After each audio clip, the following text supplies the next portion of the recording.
Thanks very much for staying with us. Time now for Eye on Africa with me, Georgia Calvin-Smith. Tonight, dozens of inmates break out of a prison in Kinshasa after supporters of a self-styled prophet of a Christian sect attack the building to free him. Also, around 115 people are reportedly killed in violence centered around the Central African Republic mining town of Bangassou.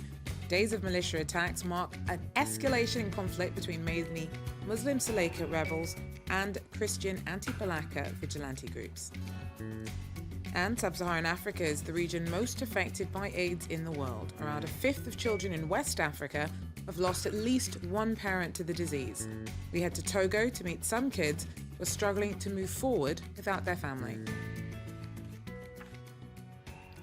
But first, we head to DR Congo, where a Christian sect leader and around 50 other inmates escaped from a prison in Kinshasa in a fatal jailbreak. At least one police officer and 5 attackers were killed after supporters of Nay Mwandasemi rushed the site and broke him out early on Wednesday. Now, he's got a strong following in the southwest of the country and wants to revive the Congo kingdom, which flourished for centuries around the mouth of the Congo River. Our Thomas Nicolon tells us more. It is still unclear what happened on Wednesday morning at Makala prison in Kinshasa, but the attack started at around 4 a.m. Witnesses said they had heard gunshots near Makala prison and saw hundreds of prisoners in the streets. According to the government spokesman Lambert Mende, there are still around 50 prisoners on the run in Kinshasa. Lambert Mende also confirmed that the attack was led by members of the Christian sect Bundu dia Congo. They wanted to free their leader Nemwandansemi, who was arrested in March after 6 of his supporters were killed during a 2-week standoff at his residence in Kinshasa. Nemwandansemi is now on the run. United Nations and most embassies warned their staff to avoid unessential movements in Kinshasa on Wednesday, saying the situation was calm but unpredictable. Thomas Nicolon there for us. Now, more than 100 people have been killed over the past week in militia violence in Central African Republic. Ethnic and religious rivalries are spreading throughout the region. The attacks are centered around the southeastern town of Bangassou, but there's also been fatal clashes between Christian vigilante groups and mostly Muslim former Seleka rebels in the northern town of Bria. Our correspondent Zach Badoff's in the capital, Bangui. He's just returned from a week in the southeast where fighting is escalating, and he tells us more.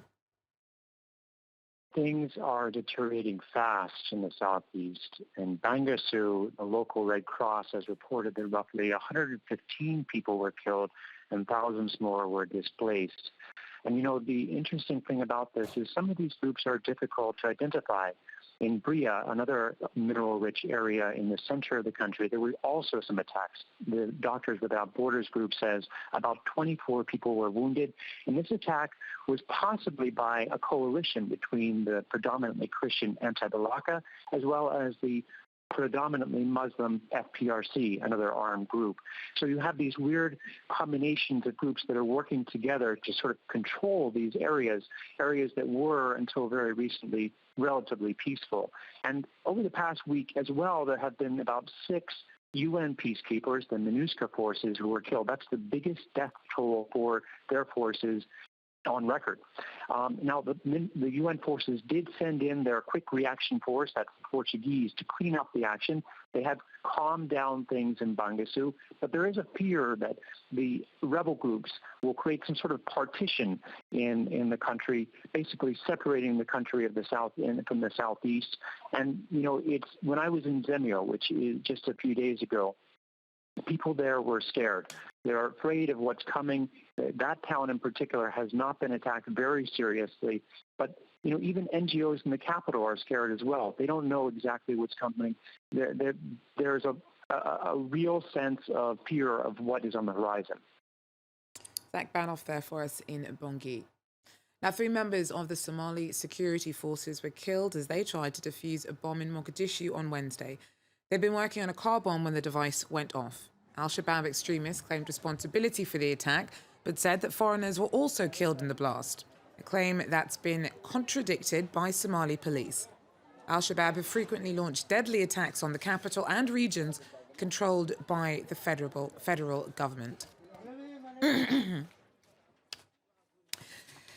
African countries have some of the harshest laws against homosexuality in the world. Same-sex relations are a crime in many of them and can lead to imprisonment or even the death penalty. Well, Wednesday marked the International Day Against Homophobia. We take a look now at the scale of discrimination and persecution faced by gay people on the continent.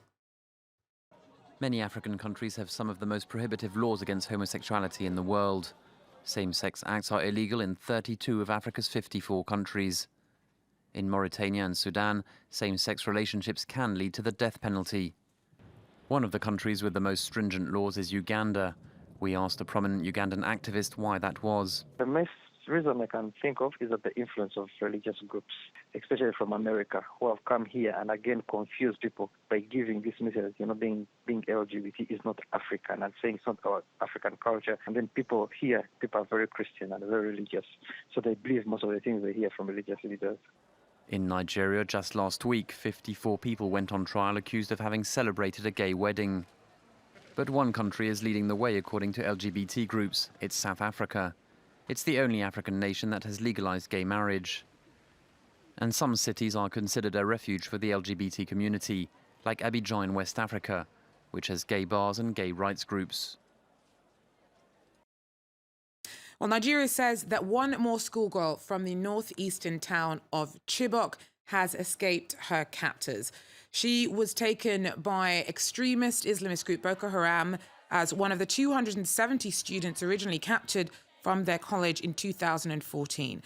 About 60 have escaped and more than 100 been released. 82 were freed after being swapped in exchange for prisoners earlier this month. The government's given few details of the latest escapee. It's thought that she is being taken to Abuja. Now, Sub-Saharan Africa remains the region most affected by AIDS in the world. It's where 2/3 of new infections happen. An estimated 1 in 5 children in West Africa have lost at least one parent to the disease. Our correspondents have headed to Togo to meet some of the children there who are being helped to move forward alone. Delphine cannot contain her tears when evoking her parents who died of AIDS 5 years ago. At just 22, the emotional emptiness that has taken hold and the new responsibilities that have fallen on her shoulders made her age prematurely. What's hard for me is that I have to figure out, as soon as I wake up, how I'm going to feed my brothers and sisters and how I'm going to help them understand. And I also pray that nothing happens to them.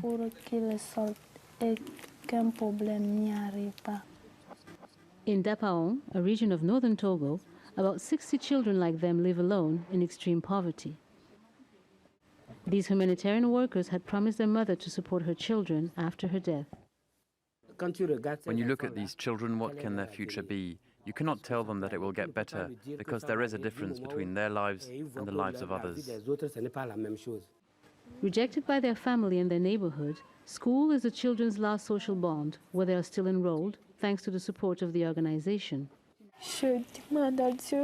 I ask God to give me the strength to be able to bear what people do to me. When children are infected at birth by AIDS, they are sent to this center, the only structure in Togo where they are not excluded. At first, people are afraid of the illness, and then they're hit by the cost of medical follow-ups. When you have fragile health, you need money all the time to pay hospital bills.